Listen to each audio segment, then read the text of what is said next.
Having imbalanced hormones can be the worst because the symptoms that come along with it can be debilitating and really affect our quality of life. Some of the symptoms that come alongside imbalanced hormones include painful periods, fatigue, sleep issues, acne. The list literally goes on and it sucks. If you experience any or more of these symptoms and think you might have imbalanced hormones, this video is going to be all about the things that you can do to add to your life or take away from your life to try to balance out your hormones. Okay, the first and most important thing you should be looking at if you're trying to balance out your hormones is your diet. Kind of an obvious one, but if you aren't eating healthy, then your body is not being nourished enough to help support your hormones in their natural processes. So it's really important to try to be incorporating nourishing whole foods from the planet and eating as many colors as you can to support your hormones. Foods that are really high in refined sugar and ultra-processed foods can be really hard on our body because they cause a lot of inflammation, which directly impacts our hormone balance. We also want to try to limit caffeine and alcohol as they can directly affect our cortisol levels and our estrogen levels. Another thing to look out for if you're someone who eats meats and eggs is to try to shop organic. I know it is a little bit more expensive, but when you're trying to balance out your hormones, you don't want to be eating meats with added hormones.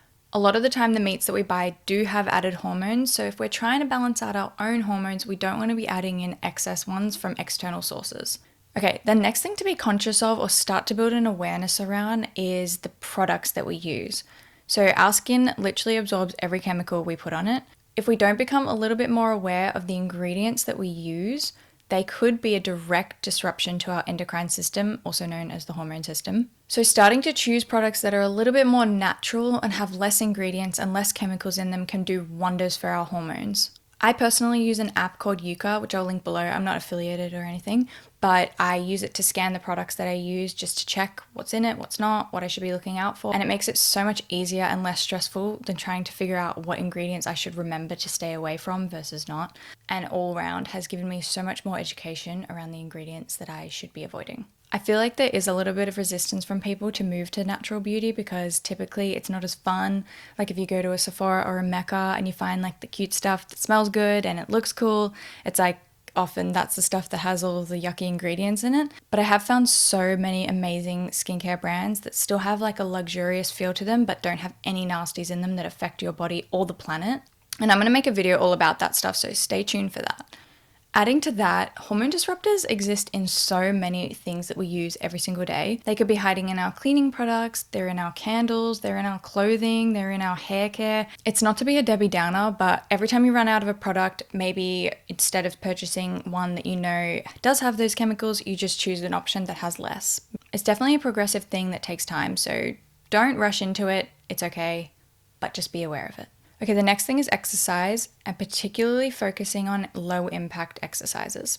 So we are trying to reduce stress on our bodies because we don't want to increase our cortisol levels, which is the stress hormone.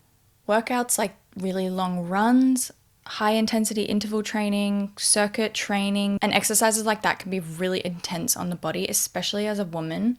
Depending where you are on your cycle, you want to be adjusting these workouts to where you are. If you're about to start your period or you're in the week leading up to your period, your body needs far more rest.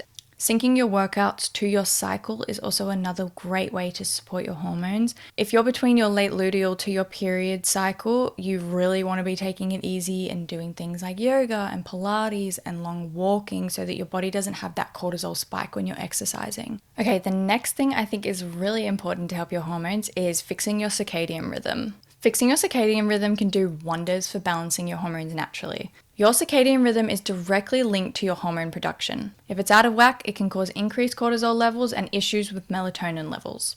So, shocker, we want to be getting 8 hours of sleep or more if you need it every single night. Try to make it so that the first thing that touches your eyes is sunlight instead of your phone light or artificial light. Try to get sunlight in your eyes throughout the day if you can, and when it comes to nighttime, an hour or two before you go to bed, try to limit screens and artificial lights, just so that your brain starts to realize, oh, it's nighttime, this is when I sleep, and it slowly starts to release melatonin that helps you get the sleep that you need to repair your hormones. I've seen people buying red lights and buying those like orange glasses to cover their eyes so that they don't let the blue light in, and I honestly think that's a bit excessive. You really don't need to go that far. Just try to use lamps, try to use candles if you can, so that the big light in your room isn't sending messages to your brain saying like, oh my god, it's sun, like it's time to stay awake, and then you don't sleep properly. And lastly, but definitely not least, you can start incorporating so many incredible herbs that can be so supportive for you in your hormone balancing journey. You could incorporate ashwagandha if you feel like you've got high stress levels and that's affecting your cortisol. You could start taking maca root to help support your endocrine system. You could take spearmint leaf if you have PCOS, chamomile to help with your stress levels. The list is literally never ending. I could literally go on forever about herbs, but I'm not going to. I'm going to make a separate video all about that and what herbs to start taking based on where you are in your cycle or what concerns you have about your health. I will make a whole video all about that stuff.